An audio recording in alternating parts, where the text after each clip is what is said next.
personas de medicina legal, de la fiscalía, de la policía, y fue un ejercicio, una apuesta un poco arriesgada porque era desde el sector académico decirles a las instituciones: vengan y acompáñenos y queremos que ustedes nos expresen cómo están viendo el problema, para poder de alguna manera o visibilizar o intentar al final de la investigación por lo menos proponer algunas líneas de investigación.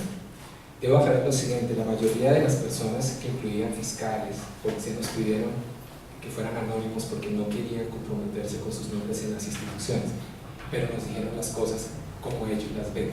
Hubo abogados, por supuesto. Yo hago la aclaración que ustedes me pueden ayudar mejor a construir el sistema legal del tema, pero desde nuestra visión de la sociología jurídica, lo importante, yo tenía dos objetivos: uno, visibilizar el problema, y dos, documentarlo científicamente para que sea creíble lo que nosotros estamos haciendo. Bueno, en la primera, hay una propuesta metodológica para las profundizaciones del doctorado en la Universidad Católica, y estoy convencido que esas metodologías, aunque se lancen en los doctorados, deben conectarse, ojalá desde los pregrados y desde las maestrías. Yo sé que aquí hay compañeros que tomamos el doctorado, pero a mí personalmente me pasó que en muy poco tiempo me expusieron a muchos marcos teóricos muy rápidos que no entendí. Entonces uno ve muy rápidamente teorías funcionalistas, interaccionistas, y no hay tiempo a veces de digerir profundizaciones. Me llama la atención, por ejemplo, en Cornell, en Estados Unidos, hay áreas para pregrado electivas de 6 meses, solamente, por ejemplo, de funcionalismo. Entonces los estudiantes del pregrado que quieren investigar, que quieren hacer maestrías, que quieren hacer doctorados, toman los módulos, y son chicos que llegan con muy buenas bases de investigación porque ya han visto los módulos de diferentes marcos teóricos. Entonces aquí está perdón, ¿me podrías colaborar para que me... No sé si se me pasa acá. Que ya, sí, ya lo veo. Entonces, bueno, está la parte metodológica. Propusimos el tema de la influencia de los medios de comunicación. Antes veíamos el tema de la sociedad. Habían algunos aspectos como el origen del problema, la vulnerabilidad de las víctimas, los delitos sexuales cometidos por desconocidos, delitos sexuales y conflicto armado.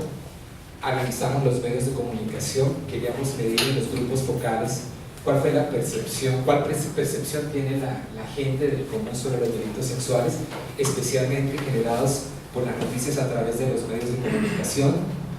Y empezamos con las estadísticas oficiales. Nosotros hicimos inspección secundaria, es decir, no fue nuestra propia investigación, sino analizamos las cifras oficiales. Aquí había un problema que reconocen las instituciones. Si ustedes van a averiguar, las cifras de medicina legal no coinciden con las de policía, no coinciden con las de fiscalía, no coinciden con las de bienestar familiar. Uno de los diagnósticos que nos entregaron los miembros de estas instituciones es que, aunque la ley 1146 en teoría nos da unos elementos muy interesantes para la protección especialmente de los NNA, de los niños, niñas y adolescentes, no se aplica en la realidad, y no hay un trabajo entre instituciones, lo cual dificulta que las cifras puedan coincidir. Me parece que una de las más acertadas, sin ser la ideal, es una de las más acertadas, es medicina legal. Y la razón que expreso esto es porque ellos hablan de exámenes practicados, lo cual no necesariamente tienen que ser violaciones confirmadas. Ellos hablan de exámenes practicados. De todas maneras, las cifras son altas, porque estamos hablando de 22.519 casos, por ejemplo, en el 2017. Estamos hablando de 21.399 casos en el 2016, y el 88%, de acuerdo a la documentación, corresponde a violaciones en menores de edad, niños, niñas y adolescentes. Está en el cuadro comparativo. Este año, creo que hemos visto en las noticias, las cifras son más exponenciales. Estamos teniendo mucho más todavía que el año 2017. Cuando empezamos la exploración, están bastante sensibles los casos temáticos. Uno habla entonces de Rafael Uribe, uno habla del lobo feroz. El lobo feroz, ustedes saben que tiene una aproximación de, se le acusa más o menos, creo que son 500 víctimas violadas por el lobo feroz. Hablamos de, bueno, de Alfredo Garavito, que documentada pasaban en hay una confusión ahí entre 170 y algo, y el libro de Mauricio Aramburu habla de 192 reconocidas. Está el soldado Camilo Andrés Martínez, soldado del ejército que llega a la casa de su hermana. La hermana le dice que por favor le cuide a la niña de 4 meses que vaya a hacer un mercado, va a la tienda, y el soldado viola a la niña de 4 meses, ocasionándole un desgarramiento y un daño físico impresionante, siendo el tío. Entonces está el caso de la niña Sarita. Ustedes conocen, ella, sí, más o menos el perfil fue quitada del cuidado de su mamá, se la entrega el bienestar familiar o las instituciones se la devuelven a los padrinos, y como lo describe, que lo vamos a ver un poco más adelante, es uno de los crímenes más atroces porque la niña literalmente muere a golpes y desprendimiento cerebral precisamente de estas agresiones, que en teoría creo que el fallo, ustedes pueden estar mejor enterados en este sentido, el fallo es por la muerte, pero no se le ha comprobado la violación, el tema de violación.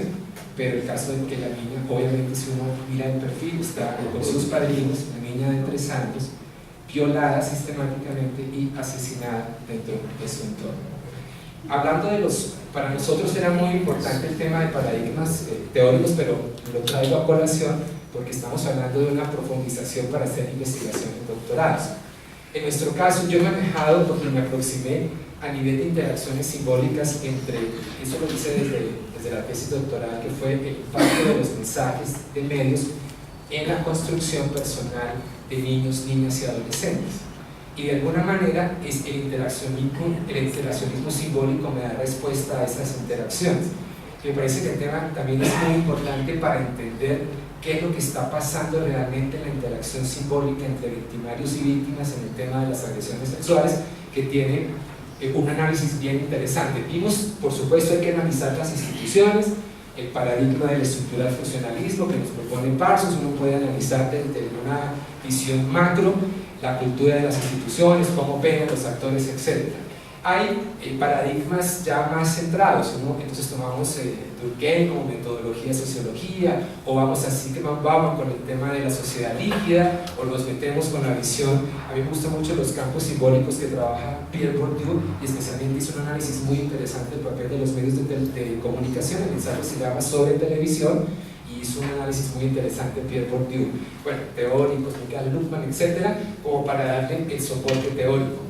La visión, mi trabajo es de la sociología jurídica, tuve la fortuna de tomar clases con Vicenzo Ferrari, y nos aproxima a una sociología jurídica con visión europea, pero también por nuestra propia cuenta nos hemos aproximado a la visión americana, que hay otros trabajos también muy interesantes como para no estar segmentados solamente en un marco teórico en una región. Los problemas son tan fuertes, tan grandes, y especialmente en un laboratorio como es Colombia, y yo estoy convencido, y esto tal vez a muchos profesores puede que no les guste salirse de los marcos teóricos tradicionales. Hay académicos que solamente quieren que uno trabaje sobre los marcos teóricos, los grandes paradigmas anteriores, pero cuando uno ve este tipo de fenómenos, uno se pregunta, ¿son suficientes estos marcos teóricos realmente para resolver y para abordar las investigaciones que tenemos hoy en día? Mi respuesta personal es simplemente una visión personal. Mi respuesta es no. Estamos enfrentados a los desarrollos de las redes sociales, la tecnología digital, ya estamos hablando de inteligencias autónomas, de realidades virtuales, que esos elementos nunca estuvieron en las manos ni de Marx, ni de Parsons, ni de Mises. Simplemente por evolución histórica nos dieron unas nuevas visiones del mundo que deben ser estudiadas, por supuesto, desde la realidad. Hay algunos investigadores, por ejemplo, en sociología, Jeffrey Alexander. Jeffrey es sociólogo y él ha planteado una teoría multidimensional. Analizando esta teoría multidimensional, a mí me parece que está básicamente en una teoría mixta. Es decir, Jeffrey se toma diferentes marcos y trata de, en una combinación de teorías, abordar explicaciones. Estoy solamente destacando algunas. Me llama mucho la atención esta teoría, justamente de unos investigadores de Cornell, que es la teoría de SDP, que se titula Distinctions, Systems, Relationships and Perspectives, y la propuso Derek Cabrera. ¿Por qué me gustó esta teoría? Él habla que estamos enfrentados a grandes problemas en complejidad, pero si nos quedamos en la complejidad, tal vez nunca los podamos resolver porque entramos en un debate de la complejidad que no resolvemos los problemas en el mundo real. Es justamente desde la complejidad, desde diferentes ángulos, que podemos dividir la problemática y intentar en modelos más simples, que no es, esta palabra me llamó la atención, la simplicidad no significa que sea fácil. La simplicidad implica que aterricemos los problemas a la realidad para que sean resueltos. El argumento que yo tengo muy buenos amigos abogados, que, por ejemplo, en el caso de las violaciones, que esa es una dinámica que espero podamos hacer al final de la clase, me dicen no. Y de hecho, hace poquito en una presentación en un instituto mundial muy importante, un profesor de una universidad me dice, miren, a mí no me importan los niños violados del conflicto, realmente me parece, utilizó la palabra, eso es una anécdota, pero porque el proceso de paz es superior a las violaciones de los niños. Yo no entro a discutir las visiones, porque obviamente nuestro trabajo no es entrar en debates de si eso es correcto o no es correcto. Lo que yo sí veo desde el punto de vista nuestro es que en un debate polarizado es muy difícil o visibilizar el problema o encontrar soluciones, porque no estamos saliendo del debate, de la deslegitimación del problema, y cada vez los problemas se nos crecen más. No lo tengo acá, pero Richard Thompson, que es matemático, él ya murió, también en PhD, él hizo un trabajo que se llama Los secretos del sagrado universo. Y a mí me llamó la atención que un matemático científico se atreviera a decirnos en esta propuesta que el mundo de la investigación, el mundo de la ciencia tiene un gran problema. Es que nos quedamos pensando en el planeta Tierra, cómo resolvemos los problemas básicos y especialmente de las interacciones humanas, y nos olvidamos que el universo es infinito, que tenemos infinidad de planetas, de exploraciones, de visiones, y ni siquiera el hombre cada día más piensa menos hacia afuera, y resulta que nos desgastamos más en problemas básicos simplemente de la interacción.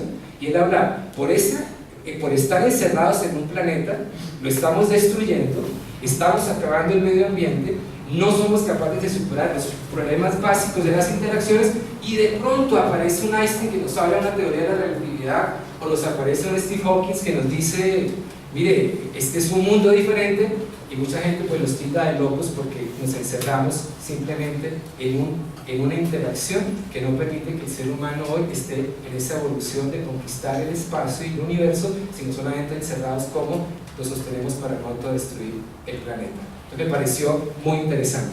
Estos sistemas de pensamiento que plantea la teoría DSLP creo que son muy interesantes. Estos investigadores llevan trabajando solamente este modelo 15 años, solamente el nuevo modelo. Yo digo que estos trabajos seguramente en la ciencia contemporánea puede que nunca sean reconocidos, serán reconocidos en muchos años, pero yo sí me hacía la reflexión, es por qué nosotros en Colombia no podemos lanzarnos a hacer modelos teóricos. ¿Por qué estas teorías deben estar reservadas para ciertas regiones o para ciertos movimientos científicos? Les dejo la pregunta, ¿es posible que con el nivel de conocimiento y con el laboratorio que tenemos en Colombia, así como esta gente le dedica 15 años a organizar un modelo teórico, nosotros, alguien no haga una aproximación de decir, bueno, vamos a hacer modelos teóricos? Esto es muy importante en las proyecciones de trabajos doctorales y todo lo que podamos manejar. Seguimos, por favor. Mi itinerario de investigación está basado sobre el interaccionismo simbólico que propuso Herbert Blumer, y él tiene un libro muy interesante sobre metodología de investigación. No lo voy a profundizar porque es un tema más complejo, pero para las personas que trabajan en interacciones humanas, la metodología del interaccionismo es muy interesante. Son 6 etapas y básicamente analiza por estados cómo los individuos son impactados por el ambiente, cómo se construyen las instituciones y las sociedades a través de la interacción humana, y cómo se pueden resolver los problemas desde el interaccionismo simbólico. ¿Cómo se analiza entonces un problema tan profundo en Colombia de los delitos sexuales. Obviamente tiene que ser, desde mi visión, es un problema de carácter multidimensional. Nosotros no podemos abordar en un solo esquema porque esa polarización de querer encauzarlo solamente en un área, la pregunta que nos hicimos es: ¿esto realmente resuelve el problema? Y pues evidentemente no es así, y la propuesta del trabajo fue proponer diferentes líneas de acción al final para dejar algo por lo menos en la inquietud de la gente. Hay un dato curioso, pues curioso no, es preocupante, y en ese caso todavía estamos en extremos, pero no porque uno sea más grande que otro, porque el daño igual puede ser desgarrador para ambos factores, pero en Colombia se violan más mujeres que hombres. Es decir, la mujer en Colombia es más víctima de delitos sexuales que los hombres, de acuerdo a las cifras oficiales. Aquí estuvo la primera sorpresa cuando analizamos el trabajo de medicina legal. Uno se imagina, por los medios básicamente, que los grandes sádicos, los grandes psicópatas son el lobo feroz o Garavito. Pero cuando uno mira las cifras de medicina legal y le dicen a uno: un momentito, es que las principales violaciones de los niños están en la casa, en el hogar. Entonces uno queda: un momentito, ¿cómo así? ¿Sí? Las principales violaciones están en el hogar, y ahí están las cifras. El 43.34% un familiar, 25.97 los conocidos. Mire lo que pasó en Fundación Magdalena. Realmente quien hace esa atrocidad es un vecino de la niña, que de alguna manera es conocido dentro del entorno de ellos. Y los desconocidos, 6.48%. Eso ya a mí personalmente me cambió el nivel de percepción. Y yo les hago yo les voy a dejar unas preguntas porque al final quiero la construcción y la retroalimentación de ustedes, pero hago la pregunta: ¿realmente los medios de comunicación en Colombia nos presentan que los principales violadores en Colombia son los familiares? Eso ya es claro de los medios, o que los violadores son los desconocidos y los psicópatas en el tratamiento de las noticias. Ahí tenemos dos visiones, ¿cierto? ¿Cuál es la frecuencia de cubrimiento de las noticias de agresiones sexuales? Entonces les dejo la pregunta en el aire porque seguramente alguien me puede decir: no, sí, los medios de comunicación evidentemente están visibilizando de que las principales violaciones y las agresiones sexuales están dentro de la familia, o no es así. Entonces les dejo esa actitud para poder resolver un poco más adelante.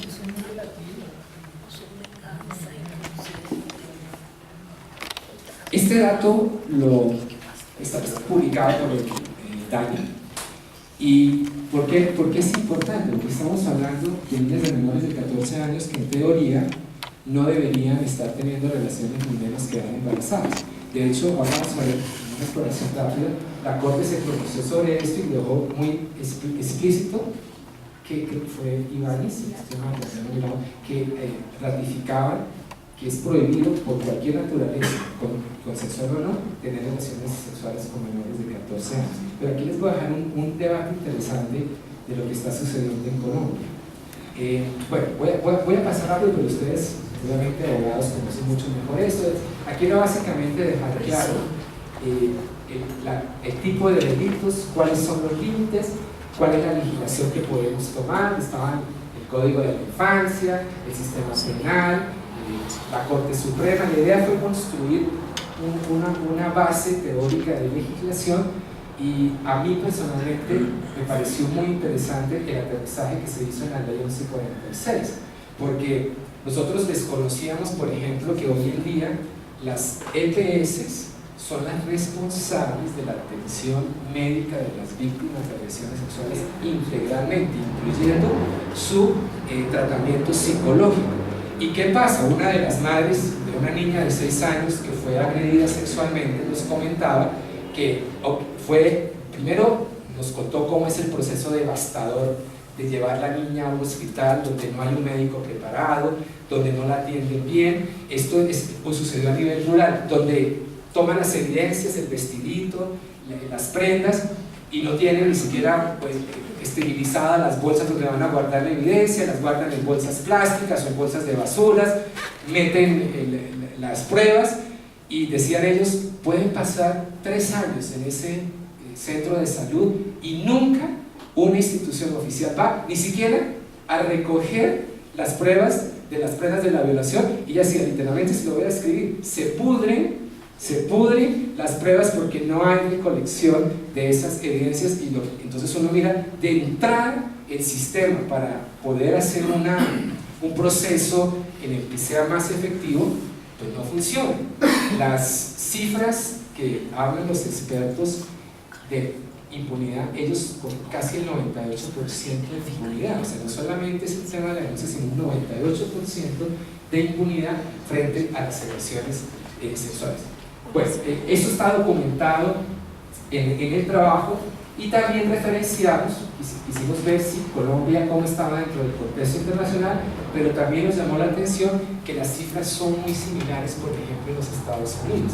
Es decir, Colombia, en términos porcentuales, estamos hablando de que los violadores también en Estados Unidos pertenecen a las familias, que los menores son altamente, están expuestos a las agresiones sexuales, y el Centro de Prevención y Control de Enfermedades afirmaba que 1 de cada 6 niños o 1 de cada 4 niñas son abusadas sexualmente antes de los 18 años, de acuerdo a estas cifras documentadas por los doctores Dana Russell y Karen White. Bueno, vamos a hacer una pausa. Hemos decidido compartir a nivel de la esfera académica algunos materiales audiovisuales.